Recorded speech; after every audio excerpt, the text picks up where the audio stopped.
নমস্কার বন্ধুরা, flavour fantasy আর cooking শোতে আপনাদের সবাইকে স্বাগত জানাই। পটলের এই রেসিপিটা একবার বাড়িতে বানিয়ে দেখুন। যারা পটল খেতে চায় না বা যাদের পটল রান্নার পরেও পটলের মধ্যে জলাভাব থাকে তারাও পটল খেতে চাইবেন। এছাড়া যে কোনো নিরামিষ দিনে পটলের এই রেসিপিটা থাকলে একতলা ভাত নিমেষেই উধাও হয়ে যাবে।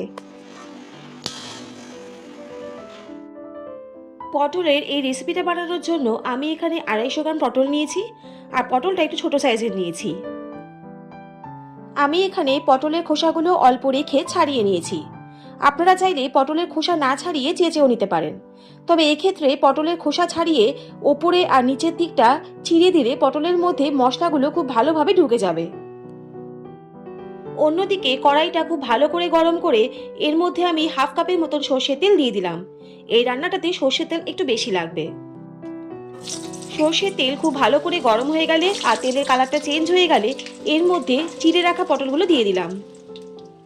এবারে এর মধ্যে দিয়ে দিচ্ছি পরিমাণ মতন লবণ এবং 1/2 টিস্পুনের মতন হলুদ গুঁড়ো। লবণ এবং হলুদ গুঁড়ো দিয়ে পটলগুলোকে খুব ভালো করে আমি ভেজে নেব। আমি এই রান্নাটাতে পটল ভাজার সময় যে লবণটা দিলাম এটাতেই সম্পূর্ণ রান্না করব, পরে আর লবণ দেওয়ার প্রয়োজন পড়বে না। এই পর্যায়ে একটা ছোট্ট টিপস দিয়ে দিই। আমি প্রথমেই বলেছিলাম অনেকে পটল খেতে চায় না, কারণ পটল রান্নার পরেও পটলের মধ্যে জলাভাব থাকে।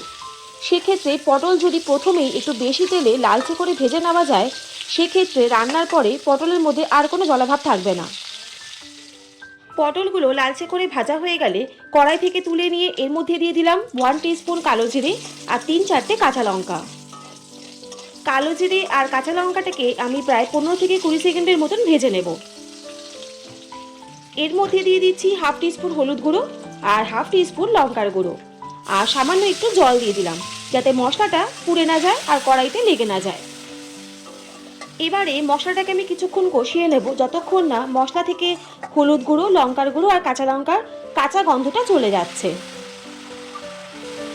মশলাটা কিছুক্ষণ কষানোর পর সব মশলাগুলো কাঁচা গন্ধটাও চলে গেছে আর দেখুন তেল আর জলটা আলাদা হয়ে গিয়ে তেলটাও কিন্তু মশলা থেকে ছেড়ে দিয়েছে।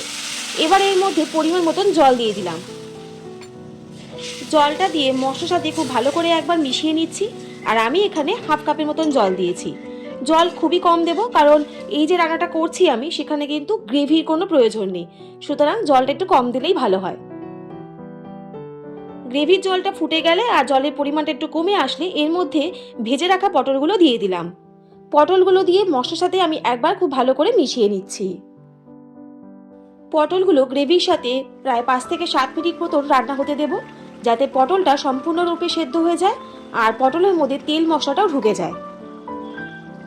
সবশেষে এর মধ্যে 2-3 খানা এলাচ দিয়ে দিলাম, এতে রান্নার গন্ধটার একটা আলাদাই মাত্রা এনে দেবে। তাহলে আমাদের আজকের রেসিপি কোনো রকম মশলা ছাড়াই তেল পটল একদম রেডি, শুধুমাত্র গরম গরম ভাতের সাথে পরিবেশনের অপেক্ষা। আমাদের আজকের রেসিপিটা আপনাদের কেমন লাগলো অবশ্যই কিন্তু কমেন্ট করে জানাবেন। আর যদি ভালো লাগে তাহলে চ্যানেলটা please like, share and subscribe করতে ভুলবেন না। আর পাশে থাকা বেল আইকনটা অবশ্যই প্রেস করে দেবেন, যাতে এরকম নিত্য নতুন রেসিপি আপনাদের কাছে সবার প্রথম চলে যায়।